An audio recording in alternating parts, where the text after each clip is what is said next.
Today we are holding two Koa beauties to talk to you about some options that are available that will keep you from having to spend a lot in the custom shop. We're going to explain the differences, so stick around.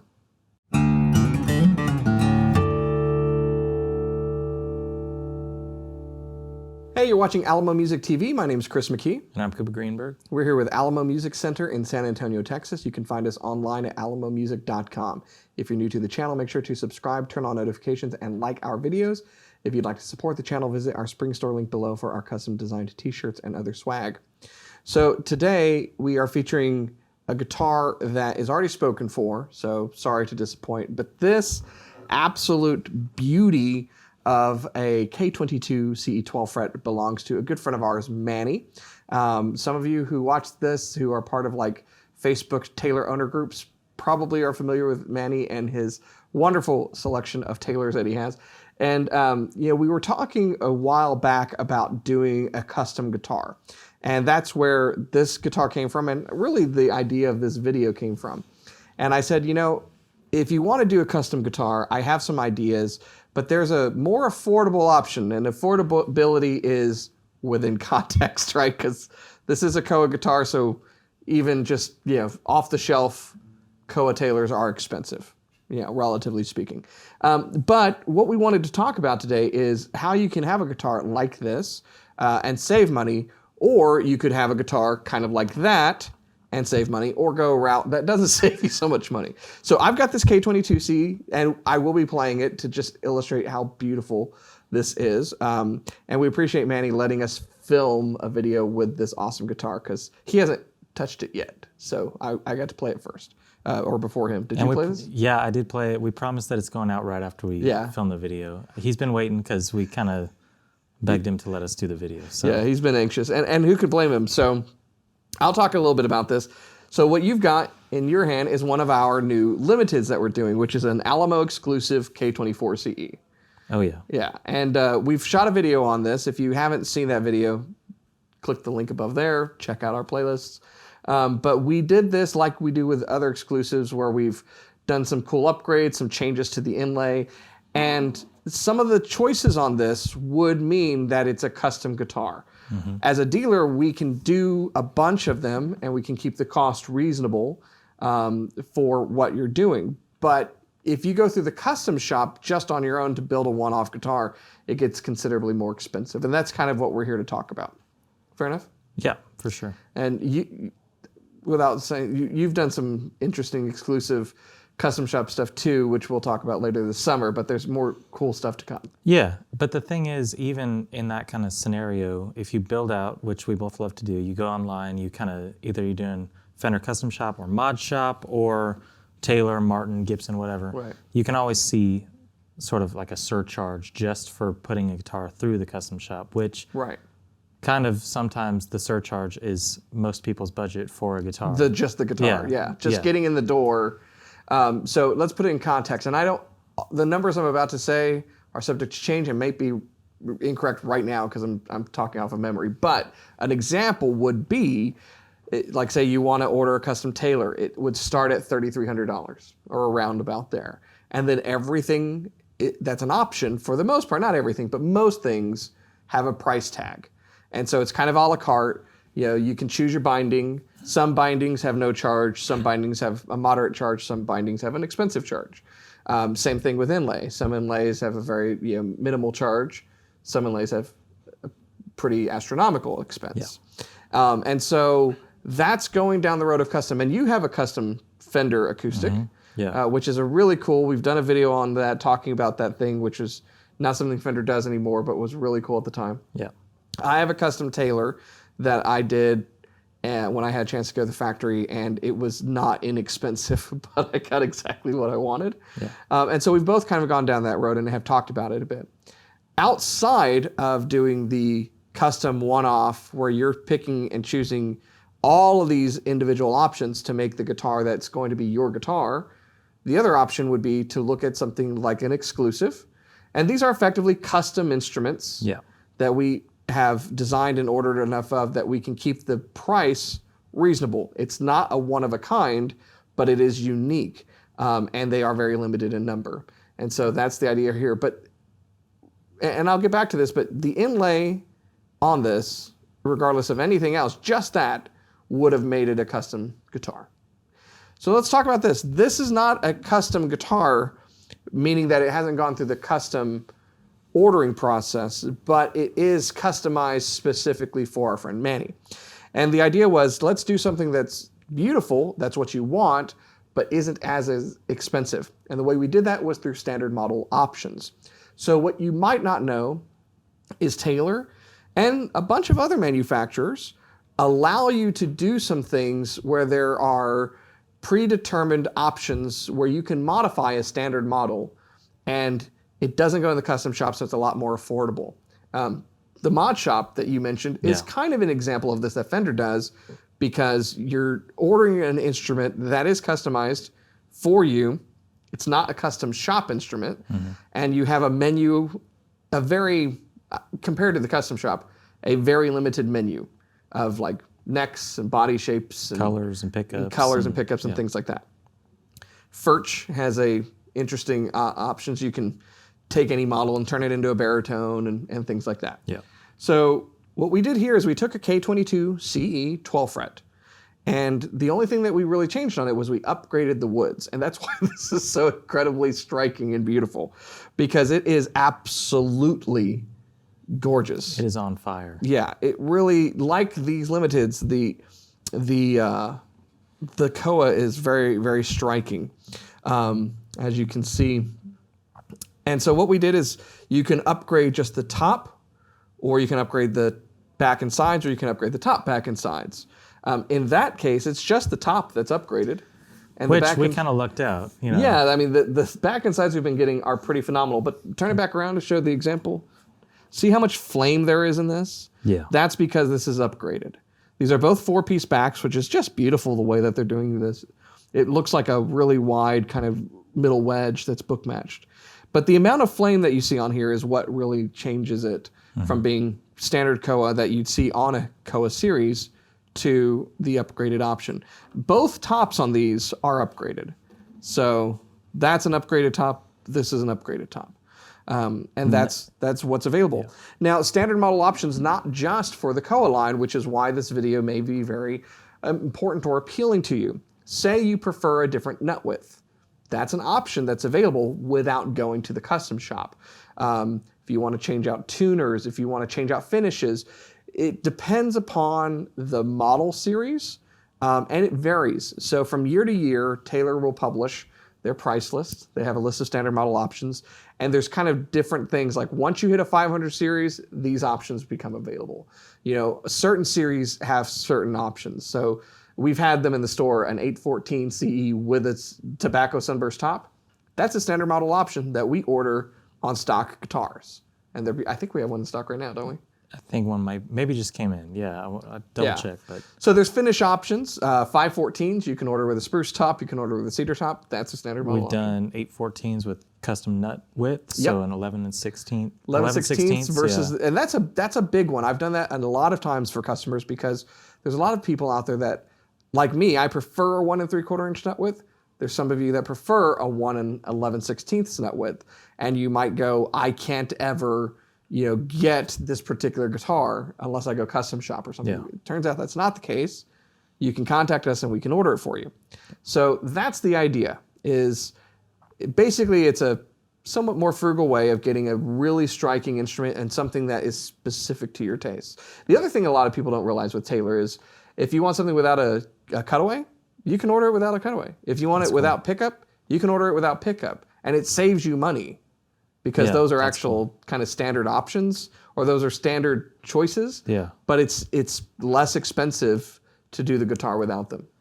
So I wanted, because we have two great options here, two great examples, I wanted you to talk about the koa and where it comes from. We noticed this name on the labels, but it's pretty cool. Just a little side note. I think the name was? Paniolo. Paniolo. So it's funny. As soon as I saw this, I had to go, that's interesting.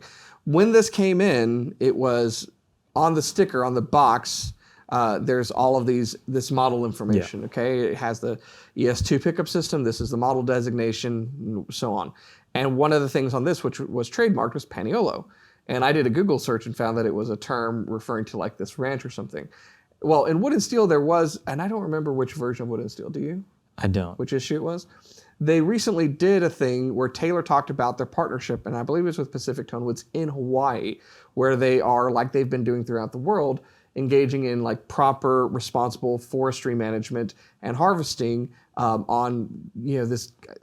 My understanding is it's old ranch land in Hawaii with koa trees, and that really the very best stuff that we're seeing is from this paniolo partnership that they're doing in managing this wood and bringing pieces like this. And when we did that, we talked about the fact, and I've had this conversation with JR, our rep, that in the past, and we're talking over 20 years ago, some of the koa that was just on a normal koa model was amazing. And the stuff that was on their presentation series was just amazing. And then you saw less of that available. And to see this pop out makes me go, oh, the fruits of their labor is really this. And so, yeah, paniolo is where that partnership is where this wood came from, Manny. And I was telling Manny the other day, actually, we were having a conversation on the phone, and I said, between these that we've done and yours, I'm a bit gobsmacked. It's the best koa we've seen in a long time. Yeah, it's really, really beautiful stuff. So if you were to take a standard model right now and make one of those changes, what's typically the first thing that you would say, I want to do this for, say if you're going to pick an 800 series or one of those mid-range things, what's something that you prefer that you can kind of upgrade in those standard options? Me personally? Yeah. For the most part, I think Taylor does a really good job. I really like what the 800s with the burst tops have been that we've been getting. And I would say that in the past, I don't know that I would have made that choice, but they've been striking. We got a 914, I don't know if you remember that also had a burst top, and with the abalone border, it was amazingly just beautiful. So maybe something like that. When we do 514s, I always order them with cedar tops. Yeah. I just love that model with the cedar top and the mahogany. It gives this nice airy sound that makes it one of my favorite Taylors. This is, for me personally, can you go wider on the nut? Do they have a wider option? There is a wider option, and I think there are moments where there's times where that is available and not available. There's also some things like you can choose not to have a pick guard. Yeah. So on an 800 series, I would probably delete the pick guard. Not that the pick guard, it's a beautiful pick guard. It's wood. I think that's great. I just prefer not to have a pick guard on my guitars. So that would be something I would do. I wouldn't change the nut width because it's the one I like. I might delete the electronics, and that is not to say that the ES2 is not a good pickup system, but a lot of my older guitars all have the same Bags pickup system in them. And so for me, I have my preamp set up, and that might be some of you. If you have multiple guitars with a certain pickup, you might go, I'm going to order that without a pickup. Yeah. And that way I can. Yeah, that's, the thing is, if you're a Taylor collector, which a lot of Taylor fans become Taylor collectors, and you want something that's very similar model, but just a couple things change, you can have an 814 with an ES2 and with an LR Bags and just little things. But I asked about the nut width because a lot of people, especially guys that are like, man, my fingers are too fat, I need a little more spacing. It's cool to have the option that they can. I think there's a 1 7/8 option. Yeah, that's cool. I don't think it's applicable in all cases. Yeah, that makes sense. And so, this is just one of those things like finish options. You have to hit a certain point when that becomes a thing. Yeah. And then the thing to know is when we're having this discussion, if you want to change something fundamental on the guitar, meaning the way it aesthetically looks or something with the body construction, that means immediately it goes into custom shop. So say you want this, but you want to add the armrest, it's custom shop. You want to change the inlay, it's custom shop. You could, if this wasn't a slotted headstock, you could say, I want Goto tuners, that's fine. Yeah. But I want to change the binding, that's a custom order. And so that's basically how it runs down. Y'all want to hear what this one sounds like? Yeah, we talked so much, I kept thinking, wait, when are we gonna hear it? So just a small ditty on this, but I think it's a beautiful sounding guitar, so let's check it out.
So there you have it. Hopefully this gave you some information. Now, I will say I checked, and in the past, I used to find the standard model options and price list on Taylor's website. As of today, I did not. I don't know if that's just a policy change or what they're doing going forward, or if it's just not up currently. So I don't know, but what I do know is that we're very familiar with it. We have all the information, and anything we don't know, we have a great resource in our rep JR to ask. So if you are wanting to get a guitar and you want just, certain things have to be right for you as the player, then reach out to us. And like we did for Manny, we can help put something together that works best for you. And we can give you that guidance. If it ends up going as a custom order, we've both been there, and I'm very familiar. You're pretty familiar with the Taylor sheet and many others. Yeah. You want to build a rainbow Furch or whatever, we can help you do that as well. So. Oh yeah, and it's super fun. I mean, I'd much rather it be kept the kind of thing where we get to help with it instead of just going. I mean, it's really cool to be able to go on a website, just hit order, like the Mod Shop or something. But it's so much cooler when we can have a conversation about, here's some things that we've done in the past that you might not even think of. You might not even know it's an option. Right. And, just kind of work on it together. That's the fun part. And that's the biggest thing. I think a lot of people just don't know that these options exist. Yeah. But they do. And I think they're very worthwhile a lot of time. And so, come to the experts. We'll help you. That's the message at the end of the day. So. And thank you, Manny. Yeah, thanks, Manny, for letting me play your guitar. It's really nice. My wife wants me to have an Alcoa guitar, but I'm going to send this to Manny. So, anyways, we'll remember to ship it. We're not going to keep it any longer. At least another week. No, I jest. But again, if you have any questions, you can go to our website, alamomusic.com. You can chat with someone live. You can call us. You can also come in, and Cooper and I, as well as our staff, can help you sort through all of the options that are available to find you the best guitar. Because at the end of the day, the best guitar in the world is the one that you're playing. And I think you play the one that you're most inspired by. And so that's what we want to help you to do. Right? Yep. That's Absolutely. how we do it. If you're new to our channel, make sure you subscribe, turn on notifications, like our videos, and keep coming back for more. We'll see you next time.